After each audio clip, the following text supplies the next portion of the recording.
G'day, Peter here from Comfort Zone Insulation. I hope you enjoy our next video about insulation, and just remember, if you need a quote, click on the link and we're happy to help you out.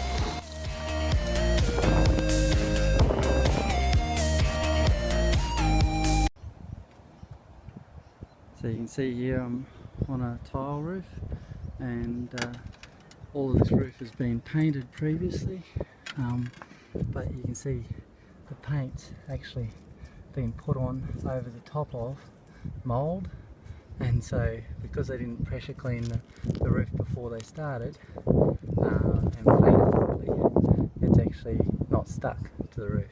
So this is what one of those cheap paint jobs will do. They won't clean it properly, and then your paint will just come off. So it'll look good for about a week, well actually probably for 3 months or something, and then it'll just all look shitty. And now to get all of that paint off, it's actually going to be a lot more work to fix it.